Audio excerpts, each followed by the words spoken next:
Good morning, good afternoon, or good evening, whatever time it is, wherever in this vast world you may or may not happen to be.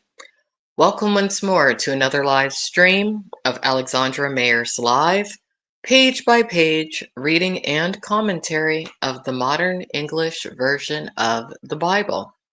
So today we're going to get into 1 Samuel 1, the birth of Samuel. On a side note, I am feeling really good today.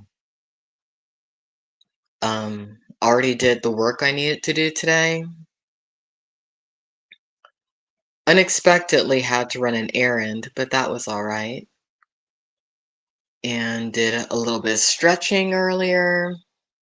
Already ate some lunch. My unexpected errand led me to go into the town area of where I am, where at the small little grocery store, they had a fresh shipment of sushi.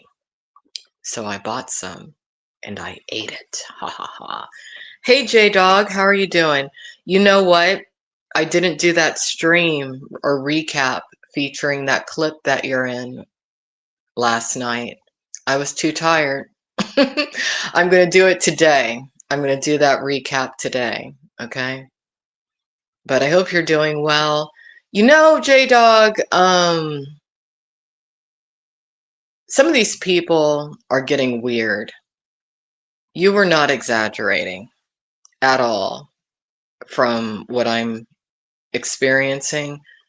I am just really glad that I decided to wrap up certain projects when I did, because there's some bad people out there, without a doubt.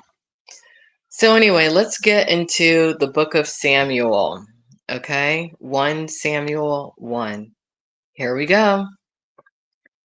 Now there was a certain man from Ramathaim Zuphim in the hill country of Ephraim, and his name was Elkanah, the son of Jeroham, the son of Elihu, the son of Tohu, the son of Zuph, an Ephraimite.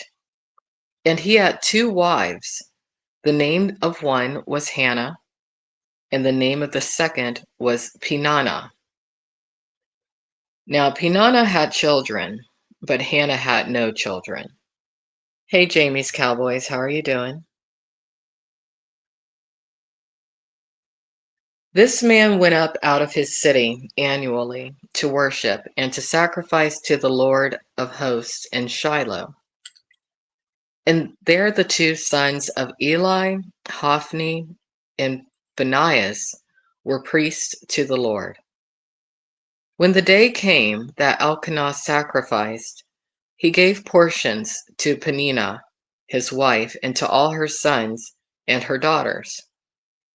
But to Hannah he gave a double portion, because he loved Hannah. But the Lord had closed her womb. And that's a hard thing for a lot of women. I mean, especially back in those times when your entire worth was essentially defined by how many children you had. So glad I don't live in those times. But even today, I mean, I know that certain people look down on me because I don't have any kids by choice. But just considering the way that the world is, I would not want to leave anybody behind, because I'm a little, there's a teeny tiny part of me within that's a little angry with my dad because he passed away.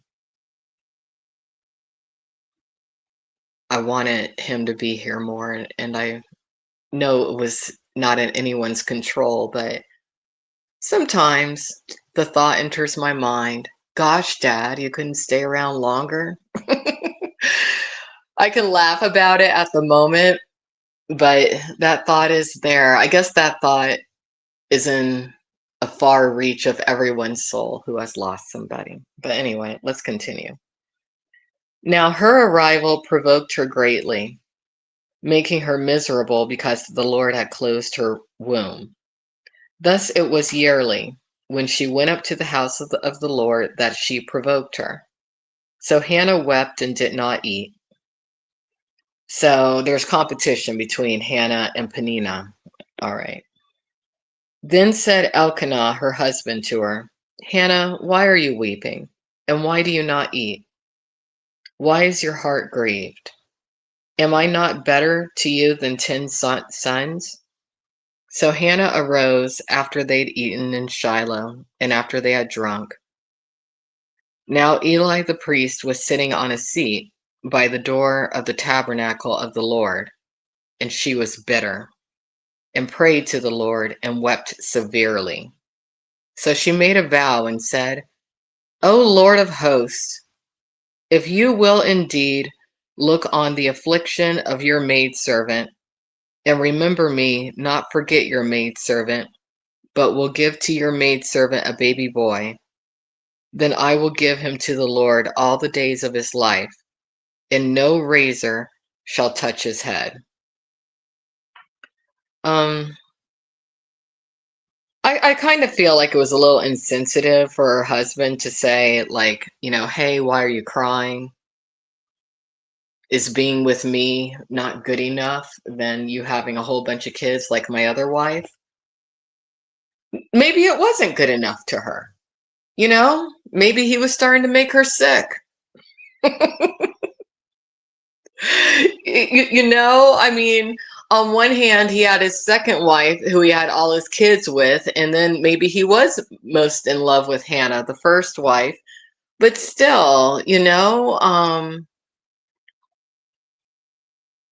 it wasn't fair to her. This guy who she got married to, he got the good end of the deal, not her. Anyway. And as she was praying before the Lord, Eli watched her mouth. Now Hannah was speaking in her heart. Her lips were moving, but her voice was not heard. Therefore Eli thought she was drunk. So Eli said to her, How long will you be drunk? Put away your wine from you. But Hannah answered, No, my lord, I am a woman of sorrow. I have drunk neither wine nor strong drink, but have poured out my soul before the Lord.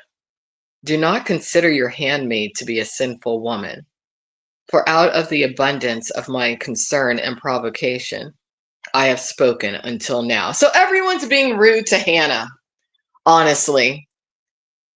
She's in her feelings, really emotional, praying to God, can I just have one kid? And she's in her spiritual moment. Perhaps she's even having a spiritual awakening. And some man around her is like, oh, you must be drunk.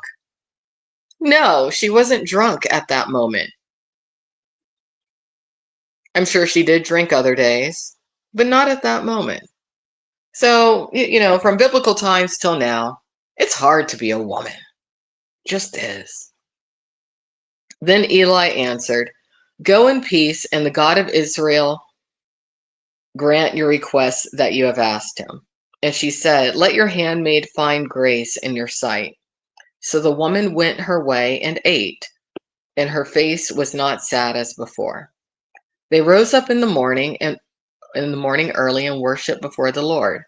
And they returned and came to their house to Ramah. And Elkanah knew Hannah his wife, and the Lord remembered her. In due time, Hannah conceived and bore a son, and she called his name Samuel, for she said, I have asked him of the Lord. So she finally got her prayer answered. Her wish came true. She had a child. The dedication of Samuel. Then the man Elkanah and all his house went up to offer the Lord the yearly sacrifice and his vow. But Hannah did not go, for she said to her husband, I will not go up until the child is weaned, and then I will bring him, that he may appear before the Lord and live there forever. So Elkanah, her husband, said to her, Do what seems good to you. Wait until you have weaned him. Only may the Lord establish his word. So the woman remained and nursed her son until she weaned him. When she had weaned him, she took him up with her. She took him up with her with 3 bulls, 1 ephah of flour, and a bottle of wine. So was the wine for the Lord or for Hannah? I'm wondering if she was drinking too much before, and maybe that's why she had some problems conceiving.